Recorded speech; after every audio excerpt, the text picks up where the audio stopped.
Thiruvananthapuram medical കോളേജിലെ ഉപകരണക്ഷാമം എന്ന doctor ഹാരിസിന്റെ വെളിപ്പെടുത്തലിൽ അന്വേഷണത്തിന് 4-അംഗ സമിതി യോഗം ചേർന്നു. ശ്രീനന്ദ SP നൽകും കൂടുതൽ വിവരങ്ങൾ. ശ്രീനന്ദ, തുറന്നു പറച്ചിലിനെ തുടർന്നാണ് സർക്കാർ അടിയന്തരമായ അന്വേഷണ സമിതി 4-അംഗ അന്വേഷണ സമിതി രൂപീകരിച്ചുകൊണ്ടുള്ള ഒരു ഉത്തരവ് പുറപ്പെടുവിച്ചത്. ഇന്ന് തിരുവനന്തപുരം മെഡിക്കൽ കോളേജ് രാവിലെ 10 മണിക്ക് 4 സംഘവും എത്തിച്ചേർന്ന് യോഗം ചേരുന്ന ഒരു ഇതിലേക്കാണ് ഇപ്പോൾ നിൽക്കുന്നത്.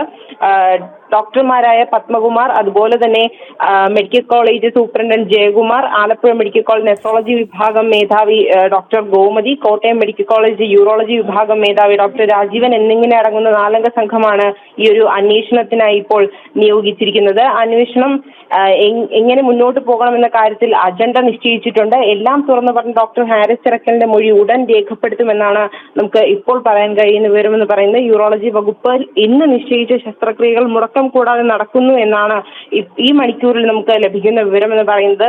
മറ്റുള്ള വകുപ്പിലെ അവസ്ഥ കൂടി ഈ ഒരു സമിതി ചർച്ച ചെയ്യും, അല്ലെങ്കിൽ പരിശോധിക്കും എന്നുള്ള ഒരു തീരുമാനത്തിലേക്കാണ് ഇപ്പോൾ എത്തിയിരിക്കുന്നത്. എന്തായാലും സമിതി എത്രയും വേഗം തന്നെ റിപ്പോർട്ട് നൽകണമെന്നാണ് ഡോക്ടർ ഹാരിസ് ചിറക്കലും അതുപോലെ തന്നെ ആരോഗ്യ വകുപ്പും അടിയന്തര റിപ്പോർട്ടാണ് ഈ ഒരു അന്വേഷണ സമിതിക്ക് മേൽ ആവശ്യപ്പെട്ടിരിക്കുന്നത്.